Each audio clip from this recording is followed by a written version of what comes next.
ताज्या बातम्यांसाठी महान करेला सबस्क्राइब करा आणि बेल आयकॉनला क्लिक करा। ईव्हीएम संदर्भात पुरावे असल्यास राहुल गांधींनी थेट सुप्रीम कोर्टात जावं, चंद्रकांत पाटील। राहुल गांधींविषयी बोलताना मंत्री चंद्रकांत पाटील म्हणाले, त्यांना काही कामधंदा राहिलेला नाही, त्यांना रोज काहीतरी बोलायला पाहिजे। लोकसभेला तुम्हाला महाराष्ट्र आणि उत्तर प्रदेशात चांगल्या जागा मिळाल्या, मग तिथे तुम्ही मत चोरी केली का?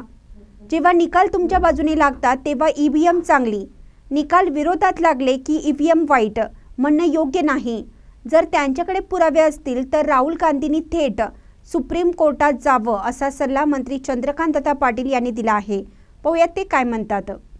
नावं डिलीट करण्याचे प्रयत्न सुरू आहेत। कामधंदाच राहिलेला नाहीये, मग रोज काहीतरी बोलायला पाहिजे, कारण ते लोकसभेचे विरोधी पक्ष नेता आहे, काँग्रेसचा चेहरा आहे।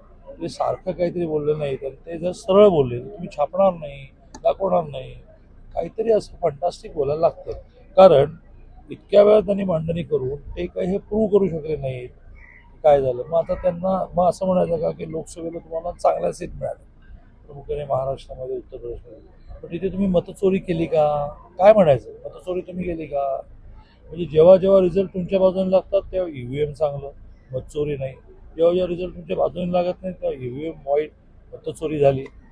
काय हे न कळणे की सर्वसामान्य विरोधी पक्ष नेता आहे आणि पुराव्याशिवाय कधीच बोलत नाही असं त्यांचं म्हणणं। सुप्रीम कोर्ट आहे, सुप्रीम कोर्टात जा।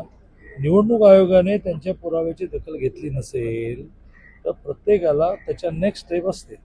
सुप्रीम कोर्टाच्या नंतर सुद्धा सुप्रीम कोर्टाच्या डिसिजनला रिव्हिजन असते आणि त्या डिव्हिजनमध्ये सुद्धा तुम्हाला न्याय मिळतो। त्यामुळे समजा निवडणूक आयोग तुमच्या पुराव्याकडे दुर्लक्ष करत असेल, न्यायालयात जा। रोज उठून ह्या इलेक्ट्रॉनिक मीडियावरचा स्पेस खाऊ नका।